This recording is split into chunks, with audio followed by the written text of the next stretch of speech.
This time on Conestoga Connected, Combat Corner covers the joy of ranged weaponry. You just lob stuff at your enemies and they die. History Heroes gives an up-close and personal look at another World War II legend. As you can see, it's a pretty cramped space. I'm 6'2" for reference. And Signature Move shows off some local talent. Embarrassment. All of this and more coming up on Conestoga Connected. Welcome to the Season 14 finale of Conestoga Connected. I'm one of your hosts, Jay Vanderhayden. We have a fantastic episode full of amazing segments. My co-host, John Grande, is going to take it away. Thank you, Jay. Combat Corner has put you on the front lines, but we know some people prefer to be in the back row of the movie theater. Well, at AmpGuard, the back row is a special place for a specific kind of fighter. Grab your popcorn, sit back, and enjoy the show. Overarchingly, AmpGuard is a team sport, and there are so many different positions on that team. Today, we're going to be talking about ranged weapons. Yeah!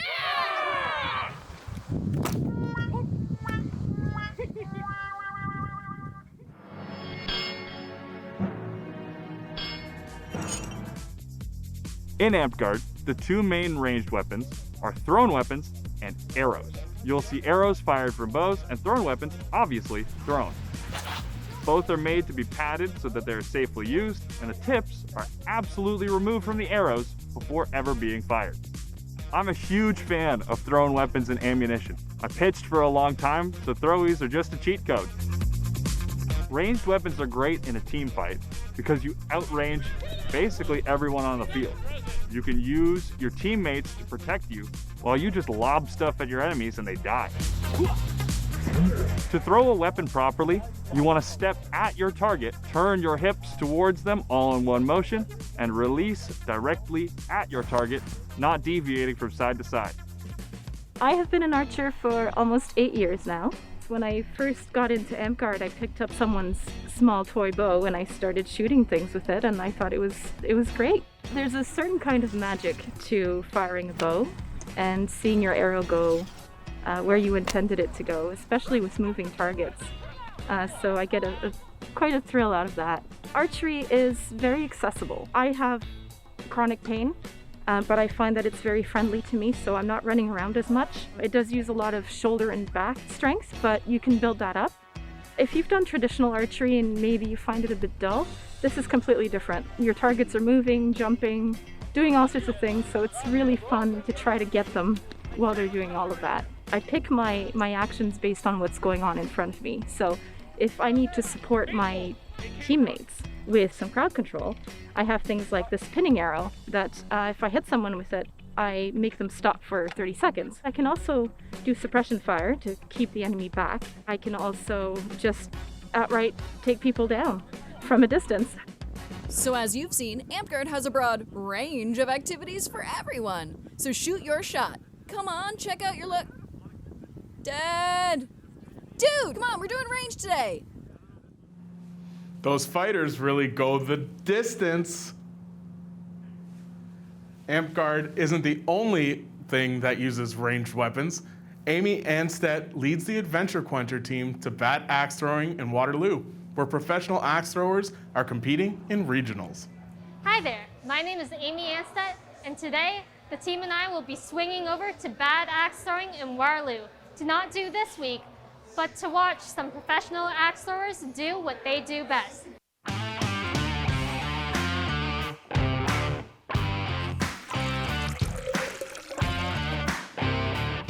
Bad Axe Throwing was founded in the fall of 2014 by CEO Mario Zelaya.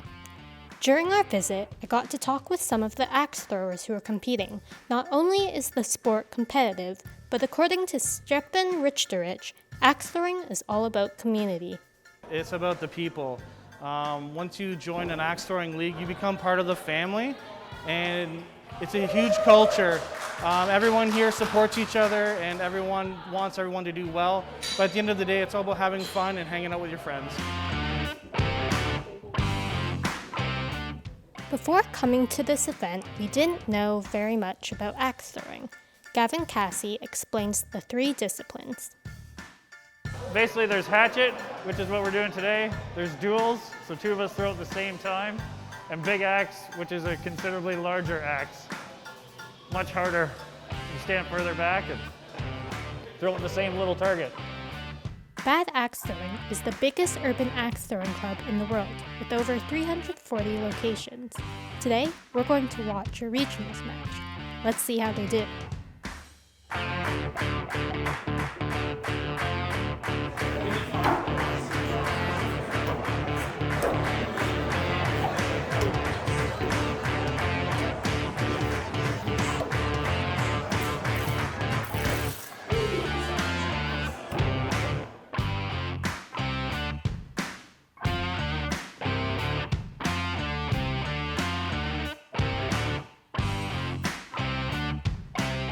Congratulations to Gavin and Stephen. Excellent work, you two. Thank you for joining us on this last episode of Adventure Quencher. We certainly had a climactic ending. If you want to have as much fun as we did, comment out to Bad Axe Throwing or go to badaxethrowing.com and make sure to stay hydrated out there. Wow, that's some crazy athleticism. You know, those axes can really make an impact, but I don't think it would do much against an armored vehicle. This week on History Heroes, the crew heads to Oshawa to visit another World War II legend. I'm here at the Ontario Regiment RCAC Museum in Oshawa to explore one of the most widely used tanks during the Second World War. So let's discuss what makes the M4 Sherman a history hero.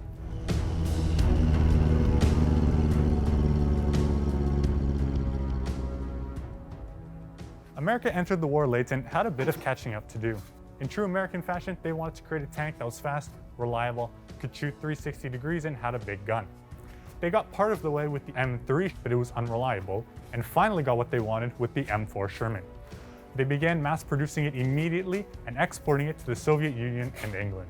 The M4 Sherman is probably one of the most iconic tanks. Such a long life of service, not just from 1941, but up to the 1980s. Over the course of the Second World War, many variations to the M4s were made, including ones with bulldozers, rockets, and yes, even flamethrowers. As the conflict went on, it was a chassis that allowed new technology, new ideas to be integrated into the vehicle. The ones here at the museum are called M4A2E8s, or more commonly known as EZ8s. One thing that sets the EZ8s apart from the other M4 variants is its gun. Other M4s have 75mm barrels, whereas the EZ8s have 76mm barrels. So if you look at some of the early versions in 41, 42, you see there's cast hulls. What's apparent only on the EZ8s is that the main armor is in fact welded instead of cast, and the new horizontal suspension system as opposed to the older vertical ones. This allows for them to put two wheels, allowing the tanks to be heavier and traverse muddier, softer ground. This is where the 5 crew members worked and operated the machine. As you can see, it's a pretty cramped space. I'm 6'2" for reference. When you have the opportunity to be inside, it gives a little bit of insight into how difficult it was to operate these vehicles, especially when someone's firing at you. To make sure I was paying attention, John Grande is going to ask me some questions. What's the caliber of the gun? 76mm. Is it cast or welded? Weld. What is the tank's top speed? They weren't the biggest, nor did they pack the hardest punch, but the M4 Shermans were definitely reliable. You can visit this tank for yourself at the Ontario Regiment RCAC Museum here in Oshawa.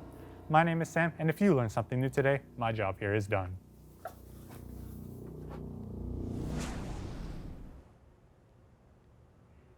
You know, I've also been known to be called a tank. What? Don't believe me? This week on Sports Rehashed, they asked me to be a guest. We met up at Grand River Rocks Kitchener so they could get the down low on getting high.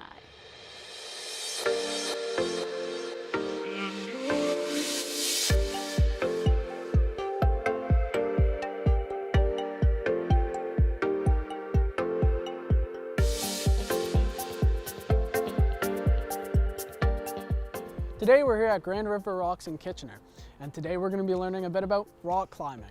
Now, through these past episodes, I think it's obvious that I'm much better explaining with my words than through my actions. But, luckily for us, I brought one of Conestoga Connected's very own to help demonstrate. So, let's get started.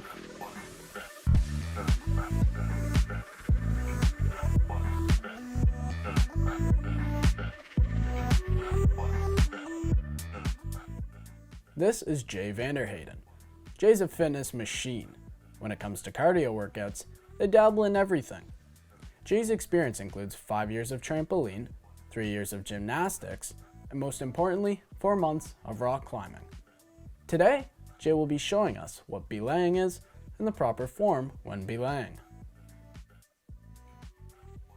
So when you're climbing, there are 2 different options. You can either go auto belays, which is what most untrained people go for, or you can go for a belay, which does require specific training through the gym.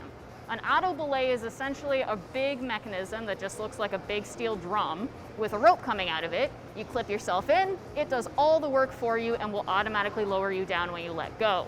A belay, you need 2 people to operate, so you have to have a certified person manning the rope at the base as you climb. You'll need a different harness to belay than you do just to climb. If you're just climbing, you can use something like this that just has a standard loop on the front. If you're gonna belay, you have to have something more like this that has a proper belay loop at the front. This is where the carabiner for it clips in, which is a vital part of belaying. While climbing, the climber, or Jay in this case, is attached to a safety rope.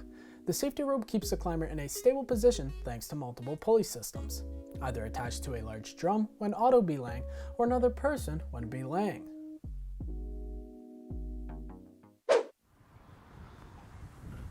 Unfortunately, that's all the time we have left for today.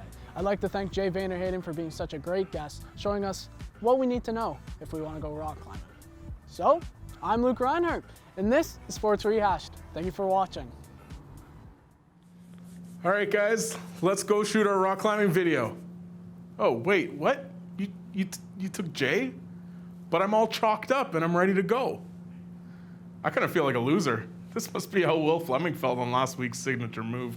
He had a pretty devastating performance, but maybe an at-home court advantage will help him this time. Oh, hello there. Since last week was such an embarrassment, I decided I would go with my favorite sport of all time, basketball. Today I'll be trying to learn some fancy reverse switch hand under the basket layup. Unfortunately, finesse is not my strong suit, so I'm a little nervous. Let's see how I do. I've been playing since I was young, and I played 2 years of university. I'll be showing you a reverse layup. You'll start with your left hand, and you have to go to the other side with your right hand. And how do you think I'll do today? I know you can shoot. I don't think you can do I can layups. shoot. Shooting's my worst part. No, I'm usually better at layups. I think you have like the fundamentals down, but when it comes to like creativity, I hope I have the fundamentals down. That's the first thing you get down. You have to get some air. Like you have to get off the ground for sure, because you'll be in the air for a bit, and when you switch to your right side, so try to like use your bunnies, you know? How do I make sure I jump high enough to do all the fancy moves? At the very end, you just got to make sure you kick hard off the ground to push yourself up in the air. I think if FIFA has no faith in me in doing the layup, how do you think I'll do? Embarrassment. A total embarrassment. I found this trophy in my house, so we'll give it to the winner, but I do need it back. Sean will judge which one of us can do the layup better. Okay, a FIFA for all the marbles and a really cool trophy. You get multiple attempts. Sean, if I dunk, how many points do I get? Dude, you dunk, you win, but you're not gonna. Really? Whoa, Sean, that's a win! All right, I'll do the actual layup. Hey, I dunked.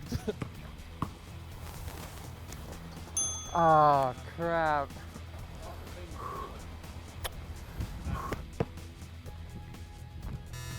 Wait, no. No, wait, no, I can't lose 2 in a row. I dunked.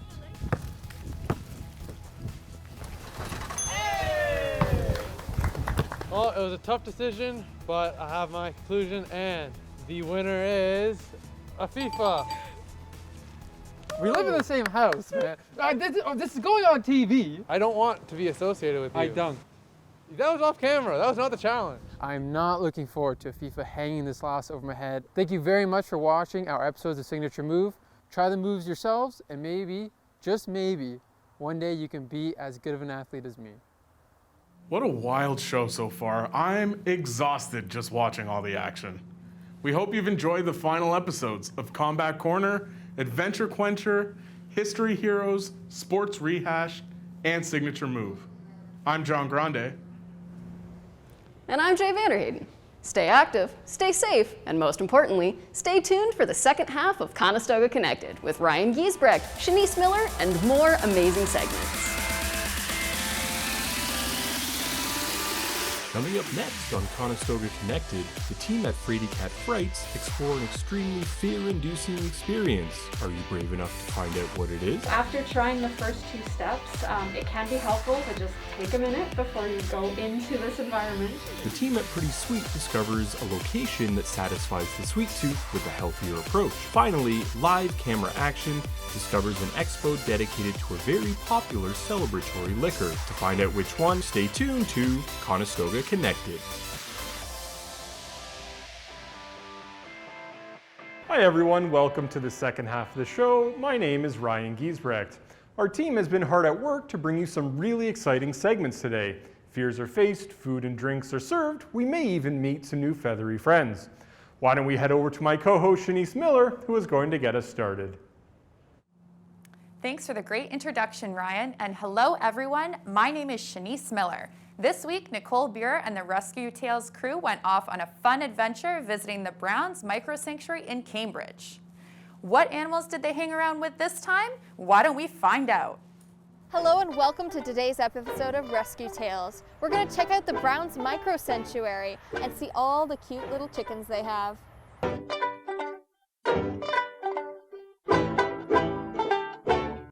Our family had chickens for over 20 years. The coop was on our property, well, not as it is now, but we've built onto it since. But there was a coop on our property, and my mom had grown up with chickens herself, so we kind of evolved over the years to focus more on rescue and kind of adopted the micro sanctuary principles as we went on.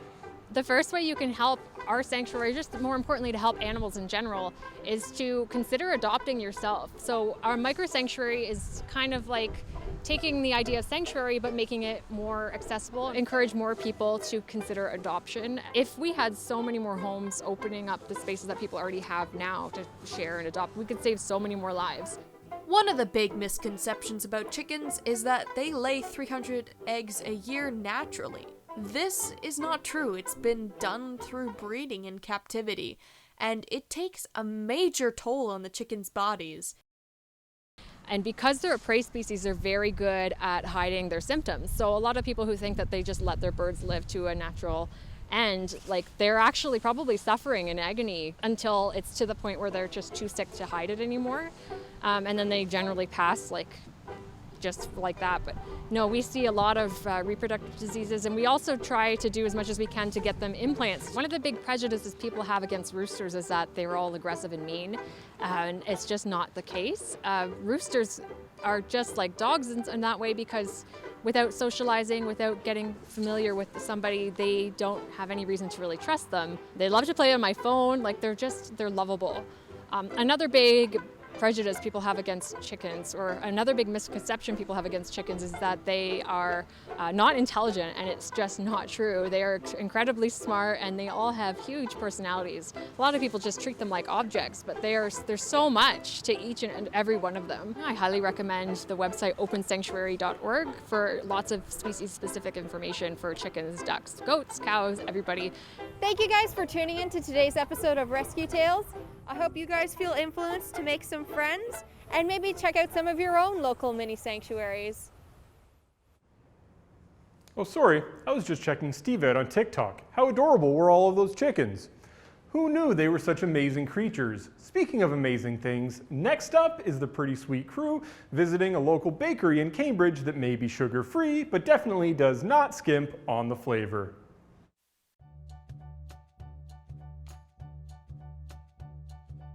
If you're looking for a sugar and keto-free alternative bakery, I have the place for you. My name's Liam Gunn. I'm here at Sugar Daddy's Bakery, and I'm smelling up a storm. Let's go take a look.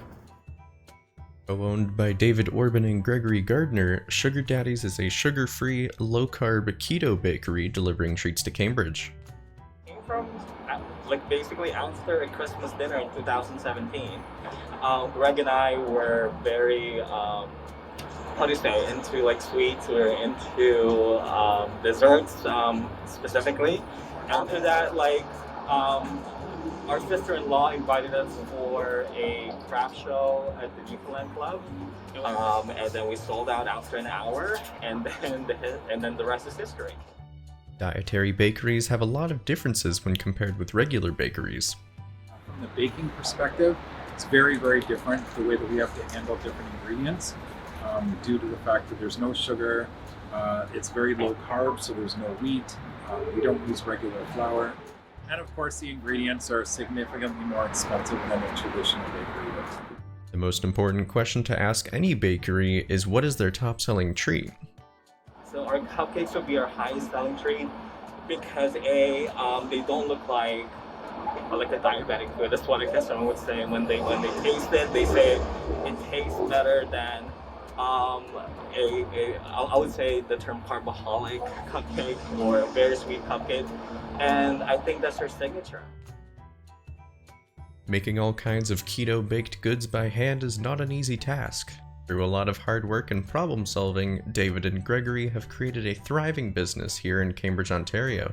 With all this success, they're bound to have gotten some public recognition. Most memorable and most important award that we got will be the 2020 New Supplier of the Year from Sobeys. I think out of like 2,000 suppliers, we got the nomination and we got the award, and I believe it's the most fulfilling and fruitful. Like after all of the hard work that our staff have put in, that's the most memorable for me.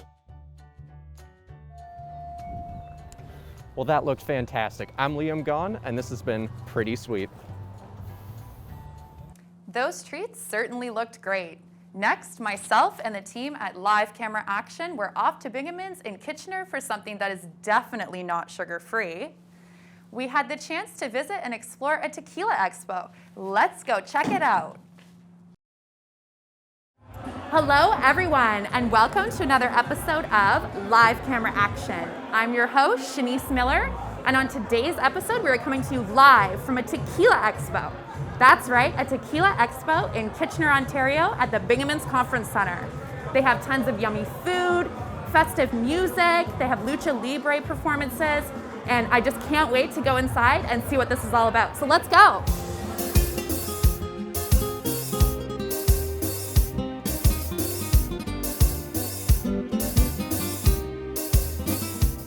From Sugar Skull performers to Sugar Skull crafts, this event truly had it all. Pablo Tovar explains the inspiration behind all the excitement. So the main reason we're doing the Tequila Expo is just because we want to promote and educate people about agave spirits. So agave is the plant that they make tequila and also mezcal. So I always say there is a misunderstanding about tequila. People think about tequila about just like getting shots and getting drunk, but it's more about it, you know. It's more about like sipping. It's a story about each brand, you know. It's every type, you know, reposado, añejo, extra añejo, and also blanco. So it's a really beautiful story about how they make tequila. The Tequila Expo showcases a very wide variety of festive vendors. And now the event we have all been waiting for, the Lucha Libre fights.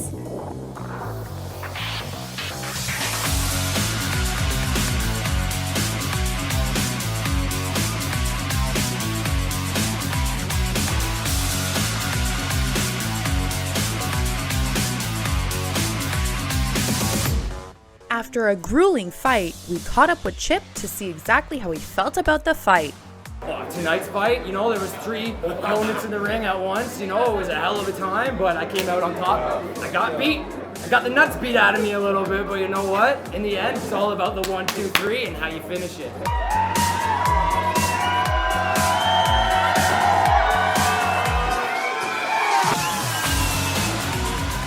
Well, everyone, that's a wrap. That was so much fun. I thoroughly enjoyed myself learning so many fun facts about tequila and watching the Lucha Libre fights. And I can't wait to see what's in store next for the Tequila Expos. So I hope you had fun watching, and until next time. Who knew there was so much to learn about tequila? I'm sure the team at Frady Cat Frights could have used some liquid courage for what they encountered this week. On this episode, the crew went over to KW Escape to face their fears head on. What happened when they entered a serial killer's lair? There's only one way to find out. Hi, I'm Riley from Frady Cat Frights, and today fellow host Jeff and I are going to be trying an escape room. Neither of us have ever done an escape room, so we'll see how this goes. We'll be going to KW Escapes and try our hand at the very chilling room Taken, where a serial killer will abduct us, handcuff us, and make us jump a couple times. Perfect for thrill seekers and true crime podcast aficionados.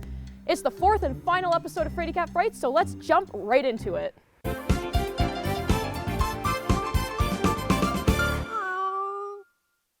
My name is Jess. I'm one of the owners here. My mom, Wendy, and I built and designed all the games here. We've got 7 different games running right now. We'll eventually have 17. So a lot of people think that an escape room is a scary experience, but you are never actually locked in the room. You're always able to leave at any time if you feel like you need to leave. Unless you book our Taken game, none of the games are meant to be scary at all. They're all just a thrilling sort of experience, solving puzzles and fun with your family or friends.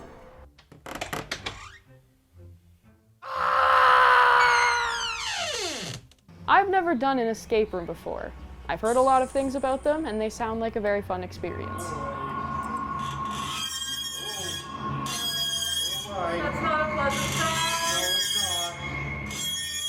After trying the first 2 steps, it can be helpful to just take a minute before you go into this environment.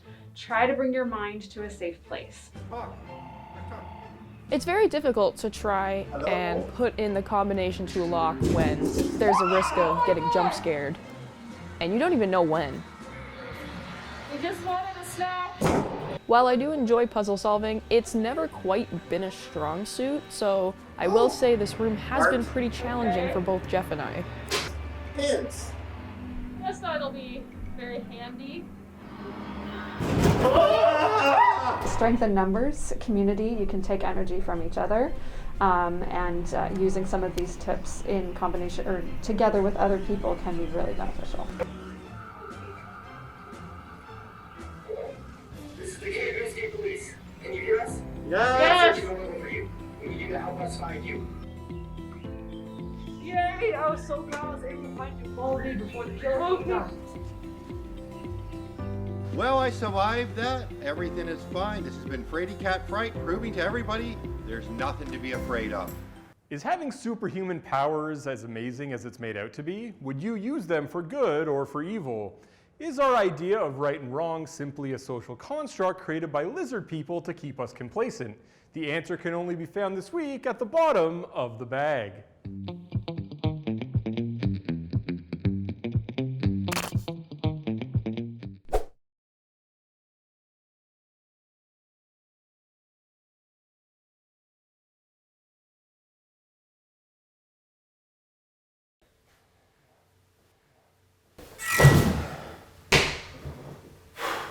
Sorry I was late, guys. I just had to save a school bus full of children. No big deal. Where do you guys want me to look?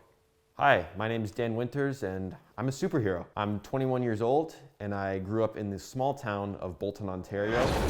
I now reside in a 2-bedroom apartment watching over the crime-ridden streets of Toronto. You know, when I started to realize that I had powers, my parents had to have the talk with me, and I vividly remember my dad saying this one thing, and he said, "Son, with great..."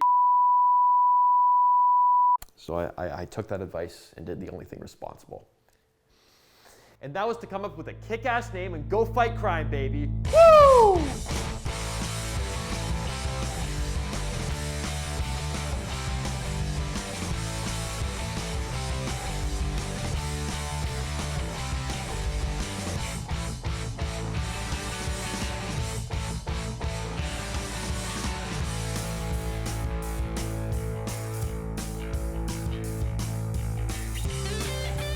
Ever since the general public found out about my powers, I was all over the place.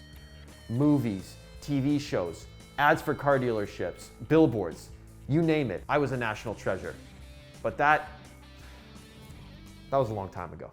You see, the only reason I'm doing this superhero stuff is because I love doing it. But the pay for this job is not good. My roommate and I are both struggling to live in this apartment. The housing crisis, that's what the real supervillain is. What's it like living with Dan? It's hell. He hears everything. Yo, I heard that! The guy is always using his superpowers to screw with me. Shh. He's in the washroom. Watch this.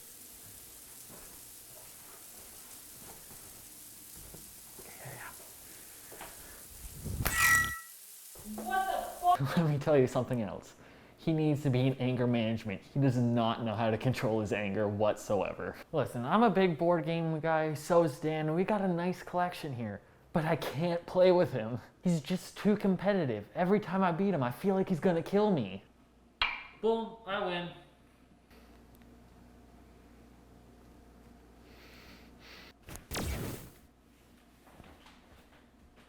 Oh shit. You guys can edit that out in post, right?